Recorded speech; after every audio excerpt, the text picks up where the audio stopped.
Dan dari segi sektor ekonomi, nampaknya sejak Datuk Seri Anwar Ibrahim mengangkat sumpah sebagai Perdana Menteri, ringgit nampaknya mula kembali mengukuh. Sehingga jam 6 petang tadi, ringgit Malaysia terus mengukuh pada RM4.40 berbanding dolar Amerika. Yang dulu RM4.44 sampai ke RM4.80. Ringgit juga diniagakan bercampur-campur berbanding kumpulan mata wang utama dunia. Mata wang tempatan mengukuh berbanding euro pada RM4.59 untuk $1 euro. Begitu juga dengan $1 di Singapura, tidak lagi RM3.50 tapi RM3.24. Wang Malaysia bagi $1 Singapura. Bagaimanapun agak sedikit turun berbanding pound sterling. Sebab nampak gayanya pound sterling di England mengukuhkan kedudukannya. Jadi mengakibatkan tukaran wang kita, iaitu bagi 1 pound pada nilai RM5.35. Ya, sekarang dah turun pula tu RM5.33 dalam keadaan begitu. Dan bursa saham Malaysia juga nampak gayanya semakin mengukuh. Pada jam 5 petang tadi, bursa Malaysia KLCI meningkat sebanyak 2.71 mata. Jadi nampak secara ekonomi kita nampaknya sudah ada sinar cahaya.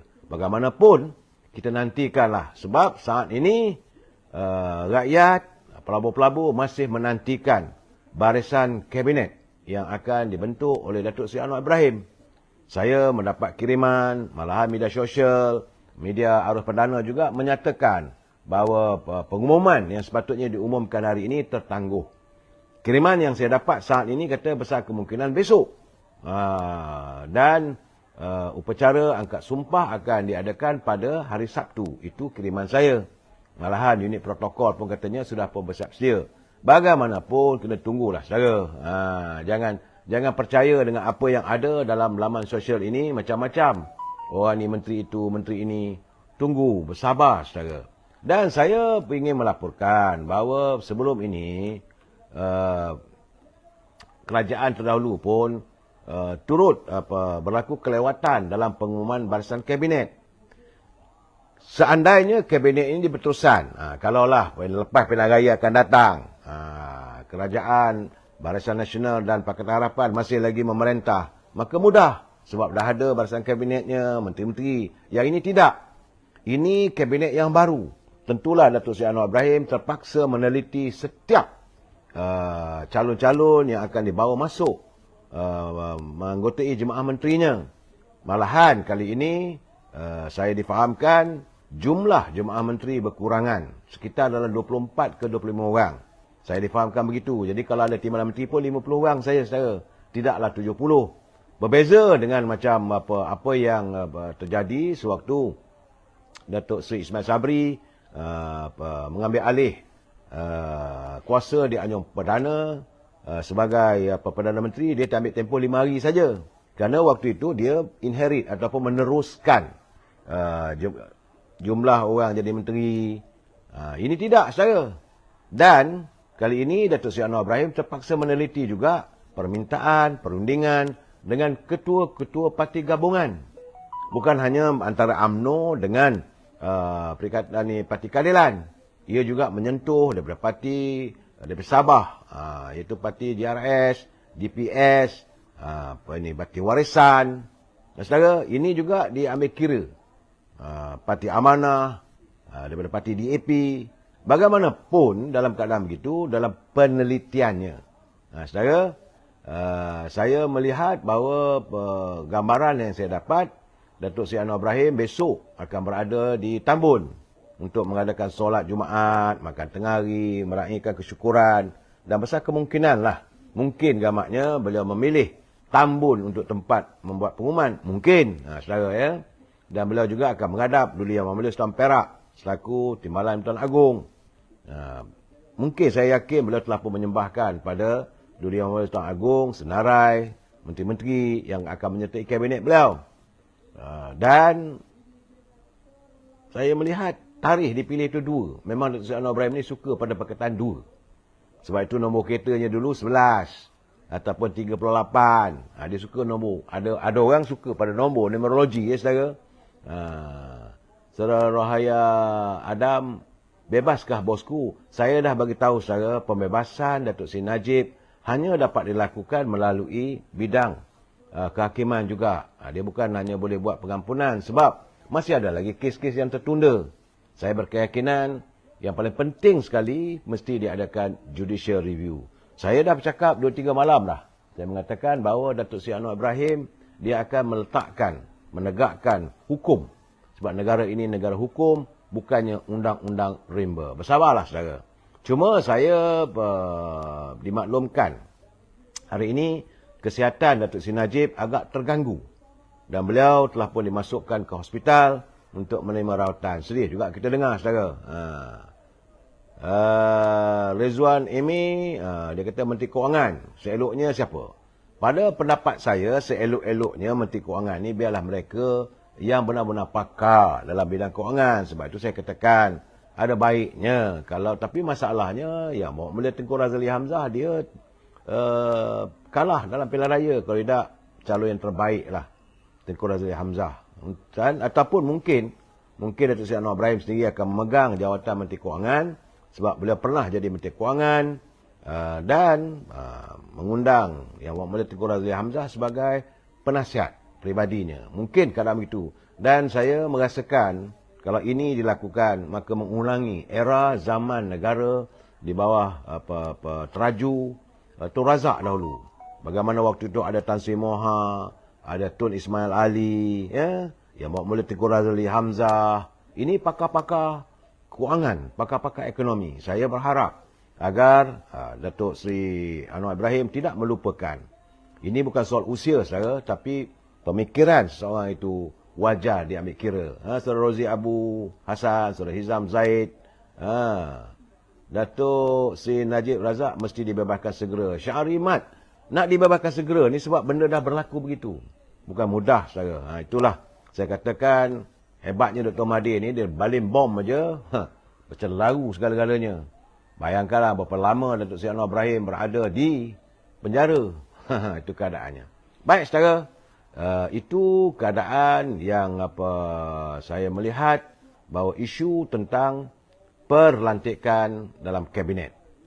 Dan saya dipahamkan 5 orang daripada Parti Keadilan, 5 daripada UMNO, 5 daripada DAP, 4 daripada GPS, Gabungan Parti Sarawak, Gabungan Gabungan Sarawak. Itu yang saya dipahamkan.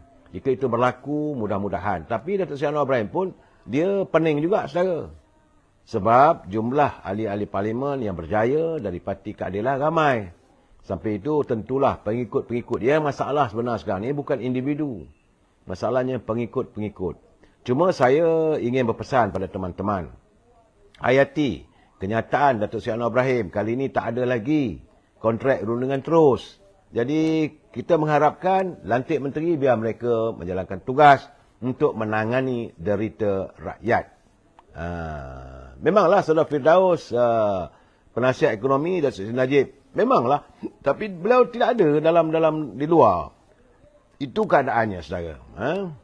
Cik Mizan, Gido, Rozi Abu Hassan, saudara. Cuma agak menarik, semalam saya mendengar, malam tadi lah saya mendengar ucapan sahabat kita, Saudara Mat Sabu.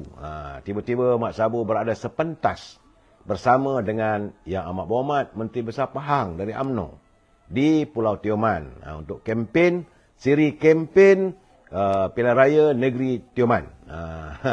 Seronok juga dengar saya. Memanglah agak kekok bila ini Saudara Mat Sabu berkata dia selama hari ini duk balun UMNO. UMNO dia.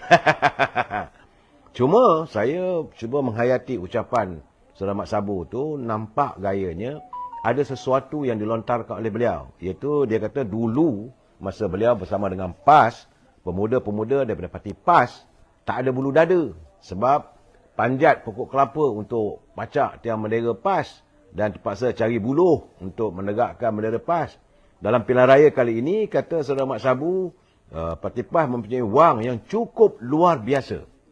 Naik bendera pun guna kren, Dia kata sampai ke orang UMNO pun terperanjat. Bagaimana PAS kali pilihan raya yang ke-15 dulu mempunyai peruntukan kewangan yang cukup besar. Mengatasi semua parti. UMNO pun terkejut katanya.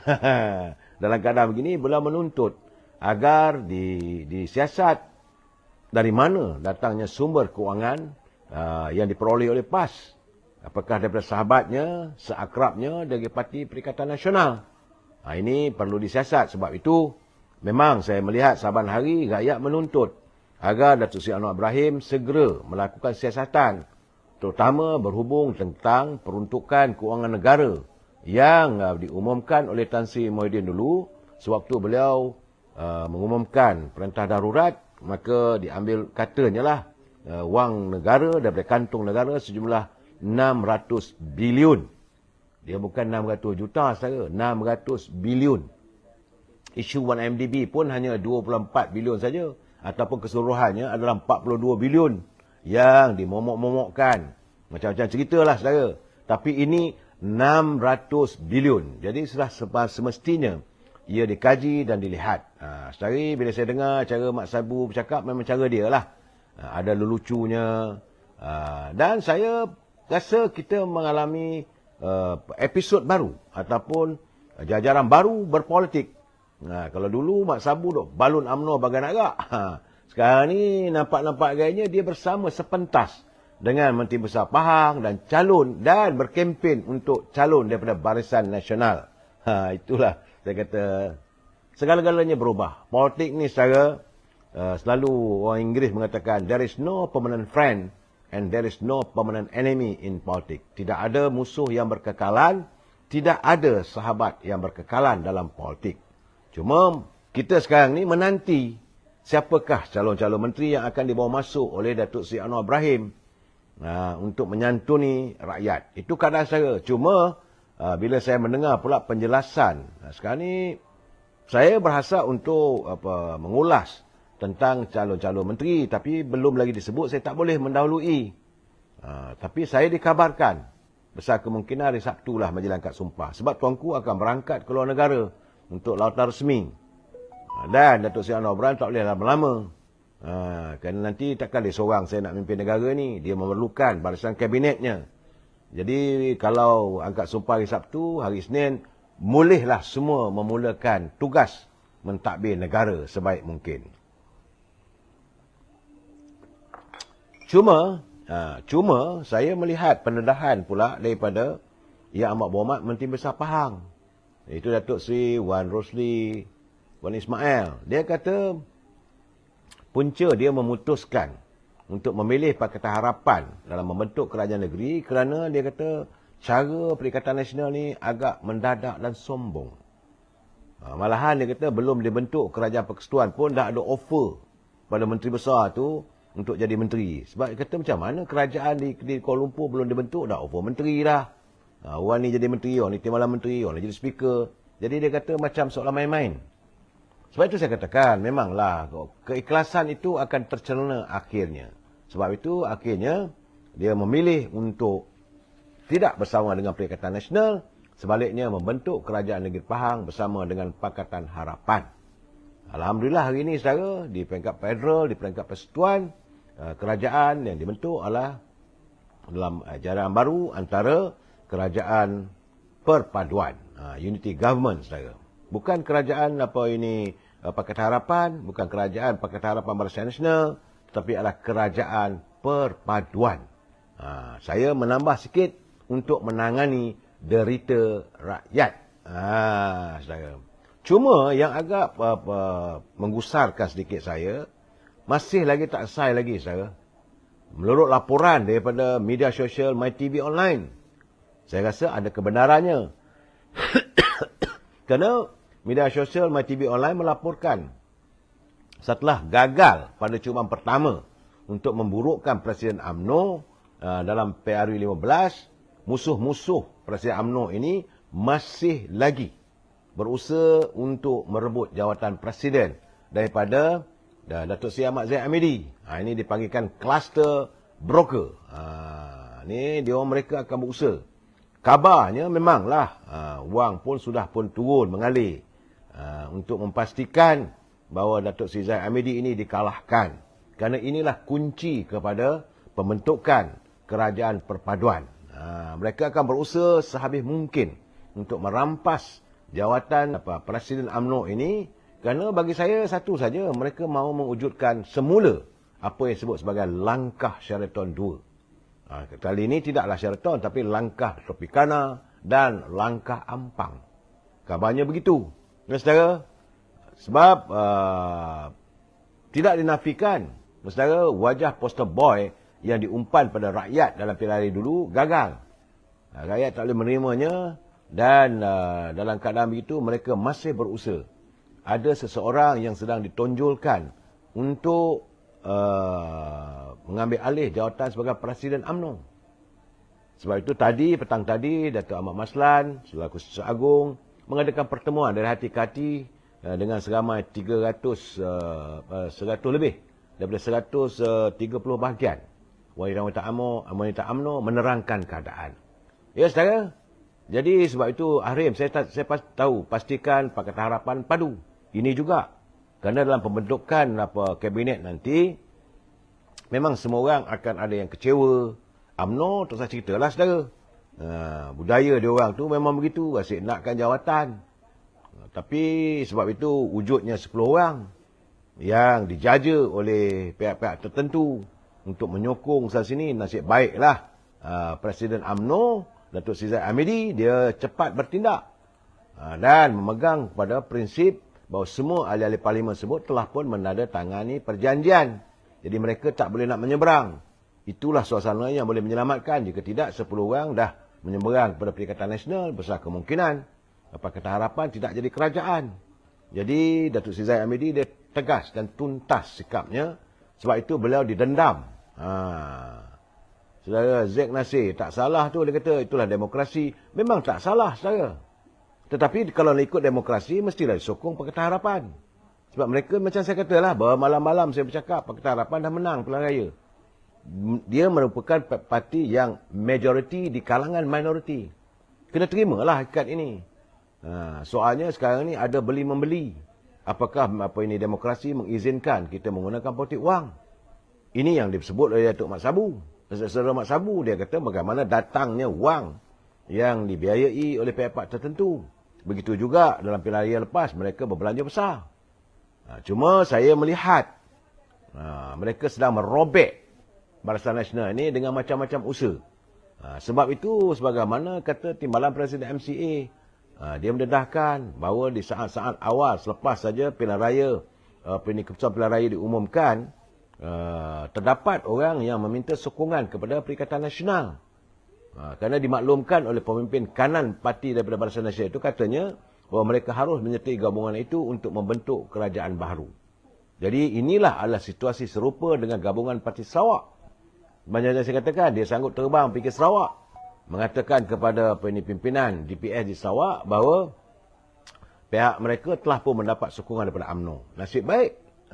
Ini yang lepas, saudara. Tapi itu tidak terhenti, ya. Ini tidak terhenti, saudara. Cuma saya nak berpesanlah pada pimpinan daripada MCA. 2 pilihan raya mereka kalah berturut-turut, saudara. Dan mereka cuma hanya mendapat 5% saja undi daripada warga keturunan Cina. Yang kita harapkan MCA sepatutnya menangani warga keturunan Cina. Tapi ini tak berlaku. Malahan saya melihat MCA gagal. Sebab itu mereka janganlah sembang lebih. Jangan banyak sembang. Kena terima hakikat bahawa warga Cina lebih menyokong kepada parti DAP. Begitu juga dengan daripada parti MIC. Anda cuma menang hanya 1 kursi. Sebab dari segi result yang kita lihat, dalam 2 pilihan raya, undi daripada masyarakat Cina, 83% dimenangi oleh Pakatan Harapan. Bukan pada MIC.